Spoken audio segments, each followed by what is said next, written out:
Jeg hedder Karin Krog, og jeg arbejder med foredrag. Fordi vi tror på, og vi stadig insisterer på, at det skal være sjovt, imens man lærer noget klogt.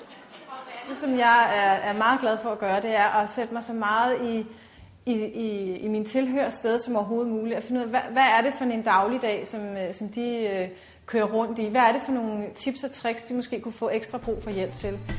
Kan du gøre noget ved det? Hvis ja, så gør noget ved det, og blive glad, hvis nej.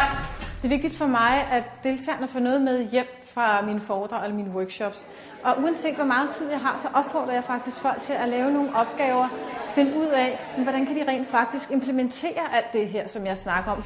Jeg føler, at jeg har fået nogle rigtig gode ting med hjem i dag. Især glædesmodellen, den kan jeg da rigtig god gavn af. Den kan man bruge til mange ting. Jeg synes, glæde er enormt vigtigt at have med sig hele tiden. Altså for pokker, så vidt vi ved, er vi her kun én gang.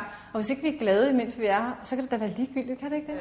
Det er meget nemt at glemme, at man burde være glad, og man er ansvarlig for sin egen glæde. Så hvis I lige ryster det dårlige af jer, 1, 2, 3, sådan, se, så bliver jeg helt glad igen. Og egentlig, hvor nemt det er at ændre sin tanke, sin væremåde og sine tanker. Det er en meget alvorlig ting, arbejdsglæde. Og der er rigtig meget fokus på det i Danmark og rundt omkring i resten af verden. Og det er der, fordi de smarte topledere, de har fundet ud af, at hvis man har glade medarbejdere, så har man også glade kunder. Og glade kunder, de køber altså også mere. Det lyder jo meget nemt, det der med at være glad, men det kan altså godt være en kæmpe stor udfordring.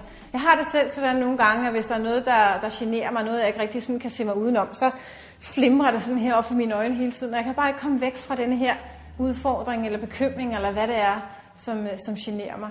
Det er blandt andet noget af det, som min glædesmodel den kan hjælpe en med at komme af med, men det kan jeg komme nærmere ind på i mit foredrag. Det er en rigtig god reminder. Ja, little kick in the ass. Jeg elsker simpelthen den energi, der er der, når der er mange mennesker samlet i et rum. Det er bare sådan helt magisk at komme ind i sådan et rum til mennesker, der måske har glædet sig til at få en lille pause fra hverdagen og blive inspireret til noget nyt. Og jeg elsker den der summen af snak, der er bagefter os. Jeg er bare helt pjattet med det der med foredrag. Der er mange forskellige grupper rundt omkring i virksomheden og organisationen, som booker mig til at holde foredrag eller workshops. Altså det er simpelthen alt fra ledelsesteams til kantinepersonale, eller sekretærer, eller salgsledere, eller hvem det nu end er, fordi det er jo universelt, det som jeg taler om, det er jo glæde, og det er jo noget, som vi alle sammen kan få mere af.